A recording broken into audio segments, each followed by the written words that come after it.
Today I will be reading chapter 29 from the book 5 Feet Apart by Rachel Lippincott. This book is about a girl named Stella Grant who has low-functioning lungs.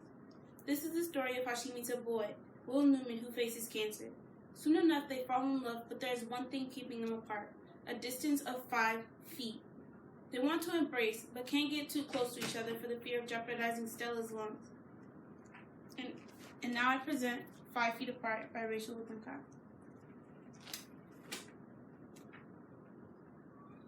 I open my eyes, everything coming into focus, the pain from the surgery radiating across my entire body.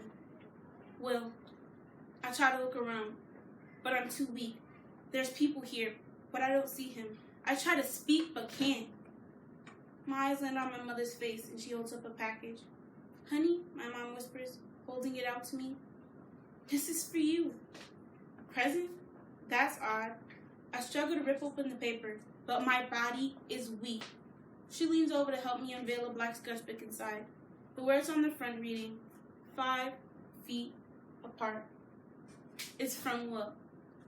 I flip through the pages looking at cartoon after cartoon of our story, the colors jumping out at me. Me holding the panda, us floating underwater, me spinning around and around on the icy pond. Then on the last page, the two of us. My small cartoon hand is a balloon, the top bursting of hundreds of stars rolling across the page to Will. He's holding a scroll of quill, the words, Will's master list written on it, and below, a single item. Number 1. Love, Stella, forever. I smile and look around at all the faces in the room. Then why isn't he here? Julie takes a step forward, propping an iPad upon my lap. I frown, confused. She presses play. "My beautiful bossy Stella," Will says, his face appearing on the screen. His hair's usual charming mess, his smile as lopsided as ever. "I guess it's true what that book of yours says. The soul knows no time. These past few weeks will last forever for me." He takes a deep breath, smiling with those blue eyes. "My only regret is that you never got to see your lights." I look up surprised as the lights in my room suddenly go out.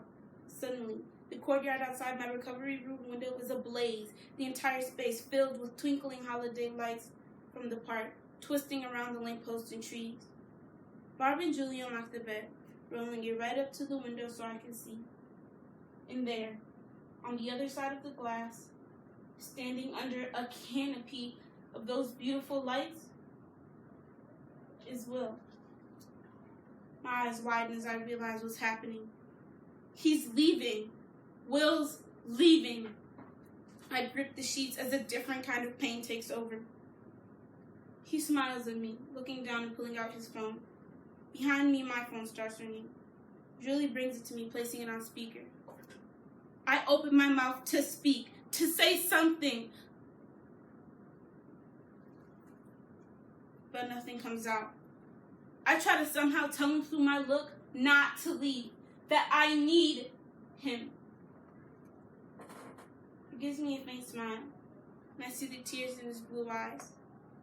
"Finally, I've got you speechless," he says, his voice pouring out of the phone. He raises his hand, putting it up against the glass of the window. I weakly raise mine, resting at the top of his. The glass just the latest thing keeping us apart. I want to scream, "Stay!" People in the movies are always saying, you have to love someone enough to let them go. He shakes his head, swallowing, struggling to speak. "I always thought that was such crap. But seeing you almost die?" His voice trails off. My fingers curl against the cool window, wanting to smash it. But I can barely manage a knot. In that moment, nothing else mattered to me. Nothing except your life. He presses harder too, his voice shaking as he continues. "The only thing I want is to be with you. but I love you too much to stay. He laughs through his tears. God, the freaking movies were right. He leans his head against the window where my hand rests. I can feel it. Even through the glass, I can feel him. I will love you forever, he says, looking up so we're face to face, with both of us silently seeing the same pain in each other's eyes. My heart slowly cracks under the new scar. My breath falls off the glass, and one more time, I lift a shaking finger, drawing a heart. Will you please close your eyes? He asks, his voice breaking. I'm not going to be able to walk away from you if you're looking at me. But I refuse. He looks up, seeing the defiance in my face, but the certainty in his surprises me. Don't worry about me, he says, smiling through the tears. If I stopped breathing tomorrow, know that I wouldn't change a thing. I love him, and he's about to leave my life forever so that I can have a life to live.